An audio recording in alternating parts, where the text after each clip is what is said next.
انسان اللہ تبارک و تعالیٰ کا بندہ ہے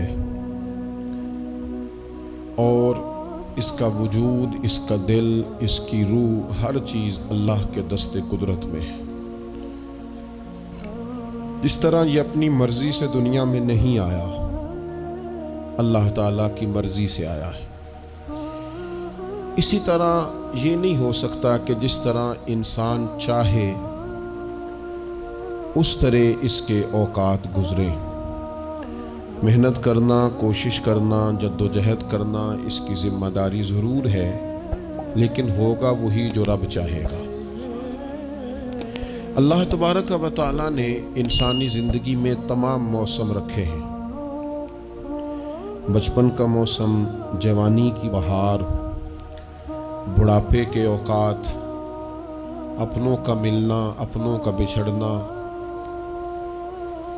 شادیوں کی خوشیاں اور جنازوں کے غم، یہ سارا کچھ انسانی زندگی کا حصہ ہے۔ لیکن انسان چونکہ طبعی طور پر کمزور ہوتا ہے، اپنے مزاج کے لحاظ سے بہت ساری جگہوں پہ اس میں ضعف پایا جاتا ہے، تو یہ کرتا یہ ہے کہ جس تسلی کے ساتھ خوشی کو قبول کرتا ہے، اسی طرح کھلے دل کے ساتھ غم کو قبول نہیں کرتا۔ من چاہی زندگی گزارنا چاہتا ہے، حالانکہ من چاہی زندگی تکلیف کا باعث ہوتی ہے، رب چاہی زندگی انسان کو سکون عطا کرتی ہے۔ اللہ تعالیٰ نے انسان کے ساتھ آزمائشیں رکھی ہیں۔ جس طرح اللہ تعالیٰ کی طرف سے ملنے والی نعمتوں کو قبول کرتا ہے، اسی طرح اس کی طرف سے آنے والی آزمائشوں کو بھی کھلے دل سے اسے قبول کرنا چاہیے۔ اور یہ بات درست ہے کہ وما اصابکم من مصیبت فبما کسبت ایدیکم، انسان پر کچھ مصیبتیں وہ آتی ہیں جو اس کے ہاتھوں کے کسب کی وجہ سے آتی ہیں۔ بہت ساری قوموں پر عذاب اس لیے آئے کہ انہوں نے بعض گناہ کیے تھے، لیکن یہ یاد رکھیے گا کہ عذاب ہمیشہ گناہوں کی وجہ سے نہیں آتے، تکلیفیں ہمیشہ گناہوں کی وجہ سے نہیں آتی۔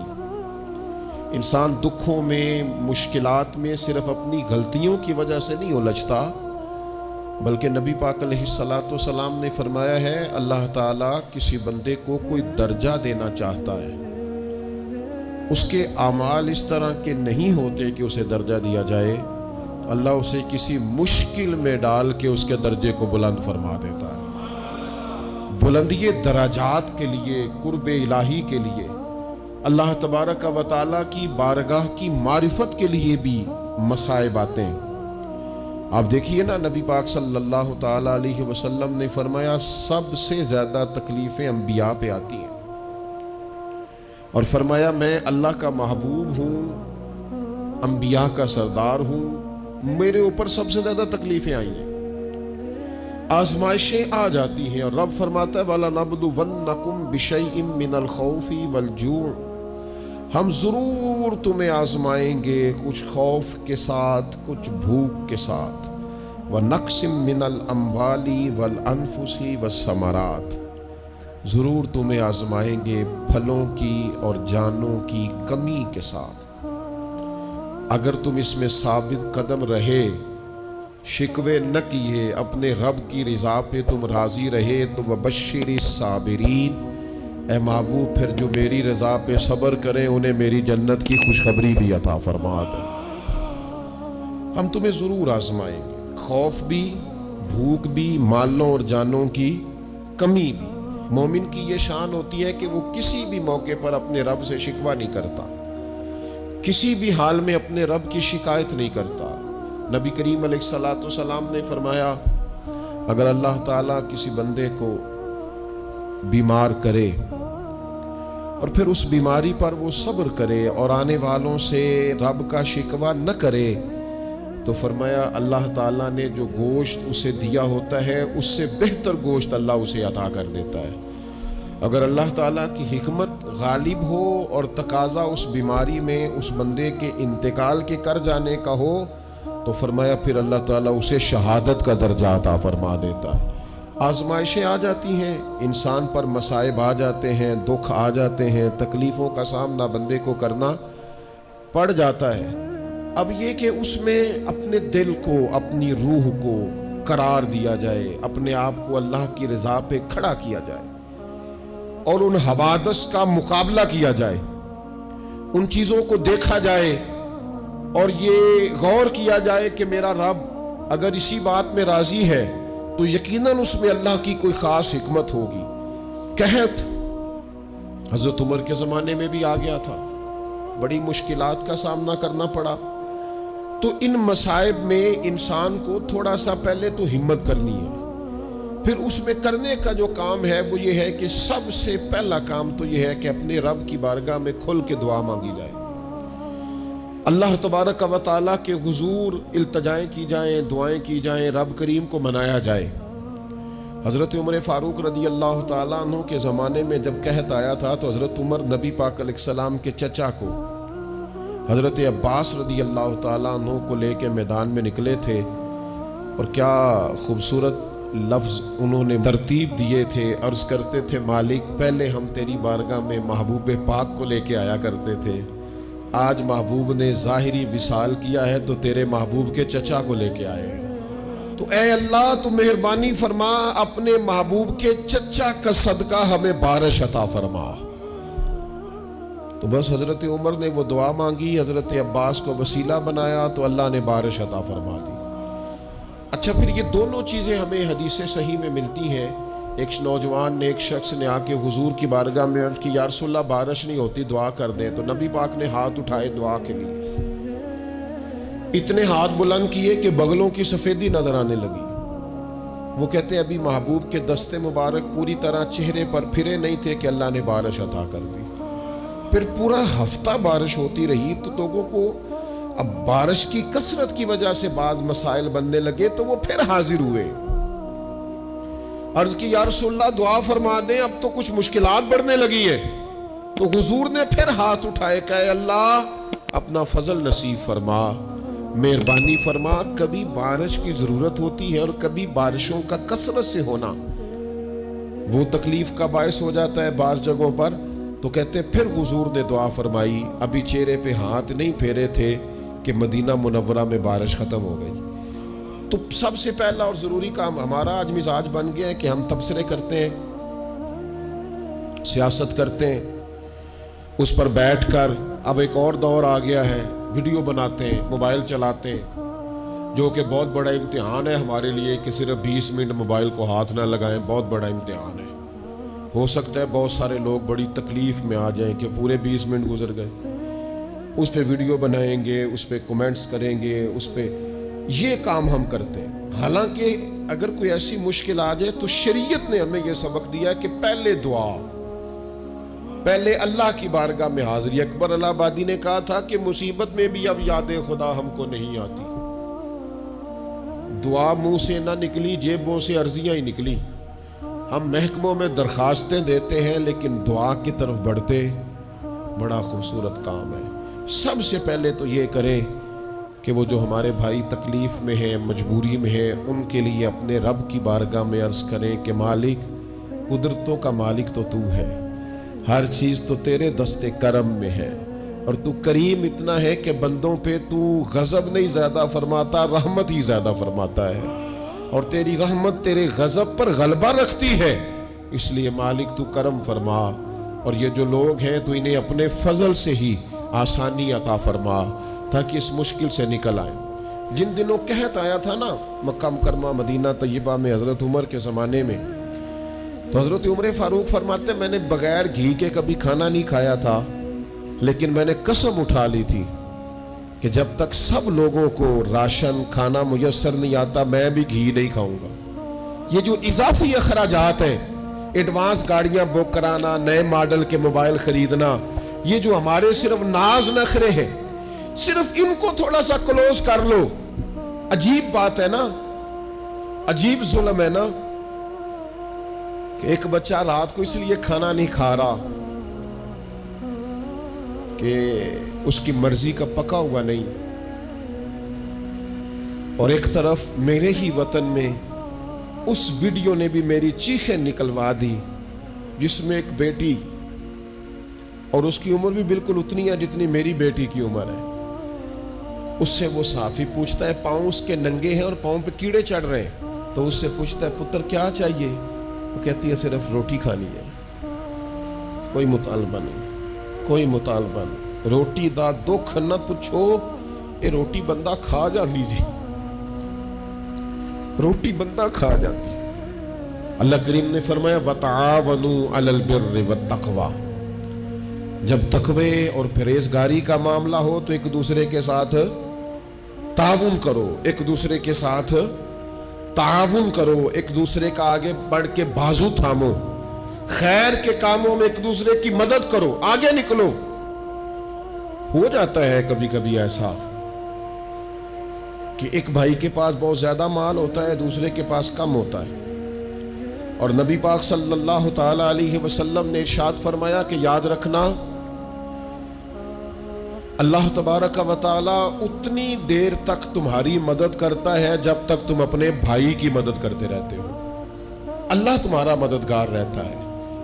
اور یہ جو مسلمان ہوتے ہیں، مومن، کلمہ پڑھنے والے، ان کے بارے میں میرے نبی پاک علیہ الصلوۃ والسلام نے فرمایا کہ یہ ایک جسم کی مانند ہے، ایک جسم کی طرح ہے۔ مومن ایک جسم کی طرح ہے، جس طرح یہ پورا جسم ہوتا ہے۔ اور حضور نے مثال دے کے بات سمجھائی، فرمایا جسم کا ایک حصہ تکلیف میں ہونا تو سارا جسم اس کا کرب محسوس کرتا ہے، یعنی درد صرف دانت میں ہے لیکن روٹی کھانے کو دل نہیں کرتا، کسی سے بات کرنے کو دل نہیں کرتا، اٹھ کے باہر جانے کو طبیعت نہیں چاہتی، پورا وجود اس کا کرب، اس کی تکلیف محسوس کرتا ہے۔ فرمایا جس طرح ایک جسم کے ایک حصے کو تکلیف ہو، آپ مجھے بتائیے نا، آپ کے دانت میں تکلیف ہے تو کیا کبھی آپ کے دماغ نے کہا ہے کہ ڈاکٹر کے پاس نہیں جانا؟ پیروں نے کہا ہے میں نے نہیں چل کے جانا، یہ تو مسئلہ صرف اور صرف دانت کا ہے، دانت جانے اس کا کام جانے؟ ایسا ہوتا نہیں۔ دانت میں تکلیف ہوتی ہے تو ذہن منصوبہ بندی کرتا ہے، وہ کہتا ہے یار یہ پتہ کرو دانت کا ڈاکٹر کہاں بیٹھتا ہے، پھر آپ کی زبان ہلتی ہے، معلومات کرتی ہے، پھر آپ کے پیر چل کے وہاں جاتے، اور پھر آپ اپنے دل سے ما فی ضمیر وہاں بیان کرتے، پھر آپ اپنا کمایا ہوا سرمایہ خرچ کرتے ہیں۔ بھئی ایک دانت کو تکلیف ہے تو رہنے دو، سارے جسم کو کام میں کیوں لگایا ہے؟ تو معنی یہ ہے کہ جب جسم کا ایک حصہ تکلیف میں ہو، باقی سارے سپورٹ کرتے ہیں تاکہ وہ ٹھیک ہو جائے۔ تو حضور نے فرمایا میرے سارے مومن ایک جسم کی طرح، سارے مکے سے ہجرت کر کے مدینے آئے، گھر بار پیچھے رہ گئے، جائیدادیں پیچھے رہ گئی، کاروبار پیچھے رہ گئے، حضور نے فرمایا تم بھائی ہو۔ لیکن وہ صحابہ تھے نا، انہوں نے بھائی بھائی اپنے آپ کو صرف تقریروں میں نہیں سمجھا تھا، انہوں نے اپنے آپ کو بھائی بھائی صرف محفلوں کے نعروں میں نہیں سمجھا تھا، انہوں نے اپنے آپ کو بھائی بھائی صرف ادیب شاعر کی شاعری میں نہیں سمجھا تھا، وہ من سے ان کی آوازیں آتی تھی ہم سچ مچ کے بھائی ہیں، انہوں نے طے کر لیا تھا کہ ہم بھائی ہیں۔ لہذا جب حضور نے کہا نا آپ تمہارے بھائی وہاں سے ہجرت کر کے آئے ہیں تو ان کی مدد کرو، تو پھر انہوں نے صحیح والا بھائی سمجھا، دھاگا رکھ کے اپنا گھر تقسیم کر کے آدھا اپنے بھائی کو دیا، کاروبار بانٹ کے اپنے بھائی کو دیا، جس کے پاس 4 اونٹ تھے اس نے 2 اپنے بھائی کو دے دیے، چلتے کاروباروں میں بھائیوں کو شریک بنا لیا۔ انہوں نے انہیں اس طرح کر کے رکھا کہ پھر وہ جو مہاجر تھے وہ مہاجر رہے ہی نہیں، انہیں یوں لگا کہ ہم تو ایک گھر سے اپنے دوسرے گھر میں شفٹ ہوئے، انہیں کسی جگہ بھی کوئی تکلیف نہیں آئی۔ لیکن امیر آدمی غریب کو بھائی سمجھنے کو تیار ہوتا نہیں، تگڑا بندہ چھوٹے کے قریب جانے کے لیے راضی ہوتا نہیں، جب تک وہ خاص ذہن نہ بنے جو ذہن ہمیں رسول پاک صلی اللہ علیہ وسلم نے عطا کیا، اتنی دیر تک انسان اس مقام تک پہنچ نہیں سکتا جہاں وہ اپنے بھائی کے لیے خیر کا معاملہ کرے۔ تو ایک تو یہ کہ ہمیں آگے بڑھنا چاہیے، ان لوگوں کو اپنا بھائی جاننا چاہیے۔ چوتھی بات، اسلام کے اندر نا ہر ذی روح کے ساتھ نیکی کرنے کا اجر ہے، ہر تر جگر والے کے ساتھ نیکی کرنے کا ثواب ہے اسلام کے اندر. جو تر جگر رکھتا ہے, جس کے وجود میں روح ہے, اس سے نیکی کریں اجر ملے گا. صحیح حدیث میں موجود ہے نا. اور میرا خیال ہے آپ سب کو وہ حدیث آتی ہے کہ نبی پاک علیہ السلام نے فرمایا کہ ساری زندگی گناہ کرنے والی عورت نے کتے کو پانی پلایا تھا تو رب نے بخشش فرما دی.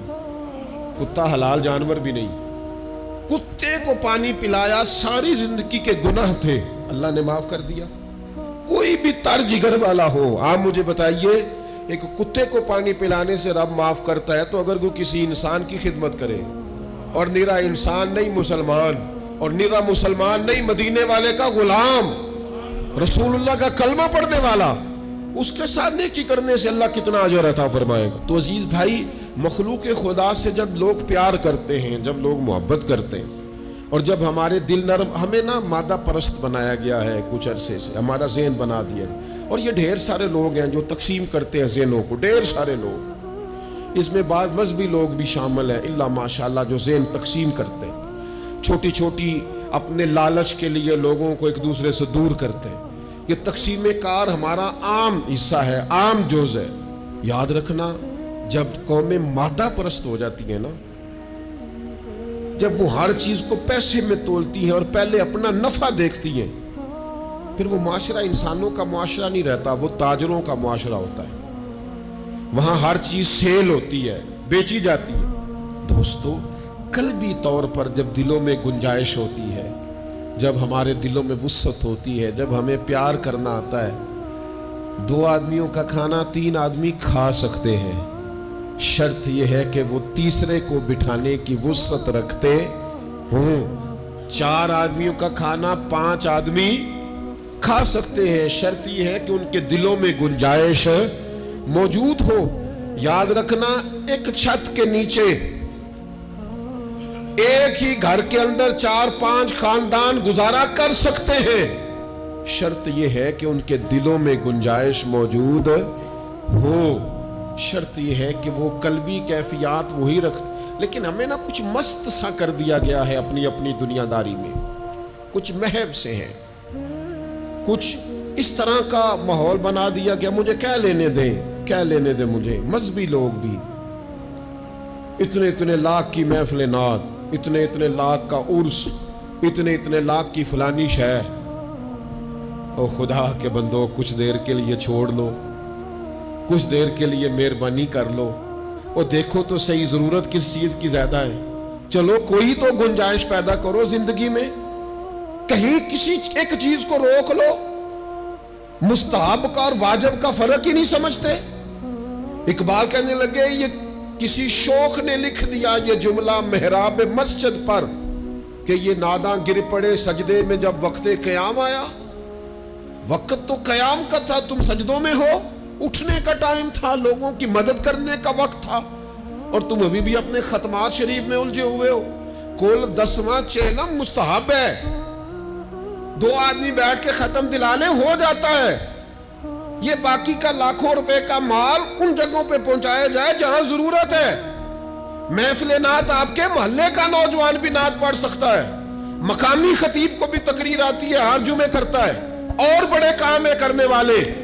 لیکن وہ بس ٹھیک ہے, ہم جہاں لگ گئے وہاں سے ہلنے کو تیار ہی نہیں. ایک مخصوص سا مزاج بنا لیا, اس سے باہر آنا ہی نہیں چاہتے, پسند ہی نہیں کرتے. تو اپنی زندگی کے اندر وسعت پیدا کریں, اپنے دل میں وسعت پیدا کریں. یاد رکھیں, جب بندہ کسی کے بچوں کا سوچتا ہے تو اللہ اس کے بچوں پر فضل فرماتا ہے. جب انسان کسی کا گھر آباد کرتا ہے, رب اس کا گھر آباد کرتا ہے. حضرت ابوبکر صدیق فرمایا کرتے تھے, تو اللہ کے دین کی خدمت میں لگ جا, تیرا ذاتی کوئی کام رب رکنے نہیں دے گا, وہ سارے تیرے کام ہوتے رہے.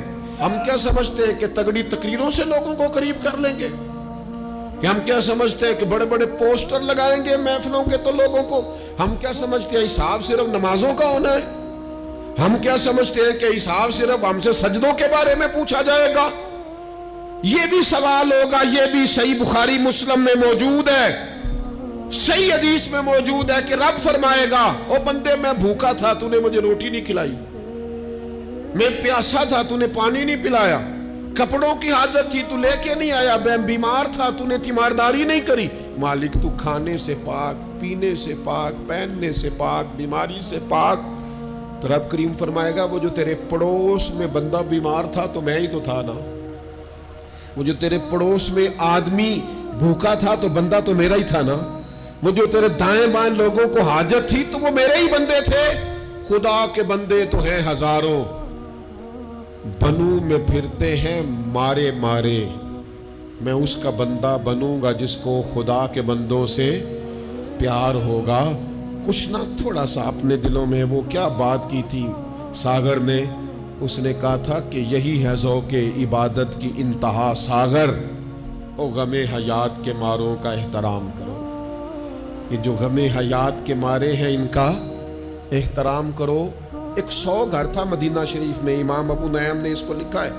ہمارے ہاں بھی لوگ افطاری کراتے ہیں، سیاسی افطاری رمضان میں، سیاسی افطاریاں جن سے ہمیں کام نہیں پڑتا، جن سے ہمیں کل کو کام نکلوانا ہو تو ان کی روٹی پکائی جاتی ہے۔ سیاسی ولیمے، سیاسی دعوتیں، سیاسی لوگوں کے اجتماعات، VIP کے لنگر، یہ ہمارا کلچر بن گیا ہے، یہ ہمارا مزاج بن گیا ہے۔ اور نبی پاک علیہ السلام نے فرمایا لعنت اس دعوت پر جس میں امیروں کو بلایا جائے اور غریبوں کو نظر انداز کیا جائے، وہ تو ملعون دعوت ہے۔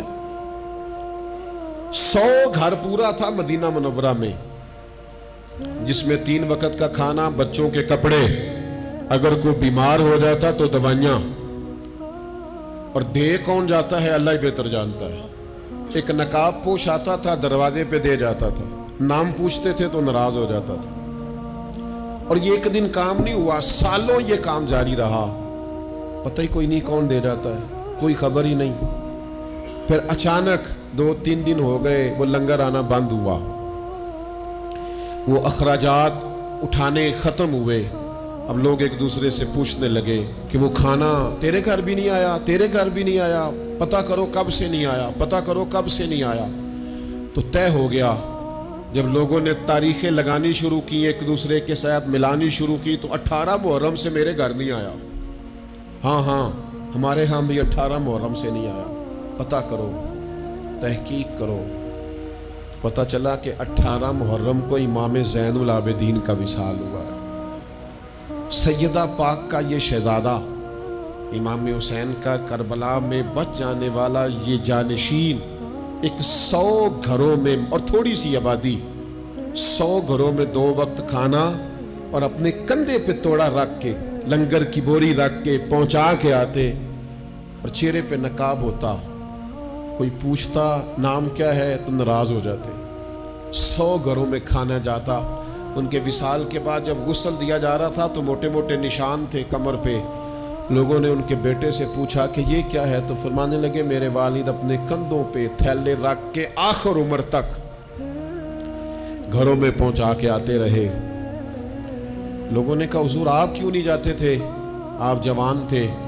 تو آپ کے شہزادے کہنے لگے میں کہتا تھا ابا جی سے کہ میں نہ چلا جاؤں، تو فرماتے تھے پتر اگر تو جائے گا تو پھر تجھے اس غریب کا نام بھی بتانا پڑے گا، میں تیرے سامنے پردہ نہیں کھول سکتا، یہ میرا اور میرے رب کا راز ہے۔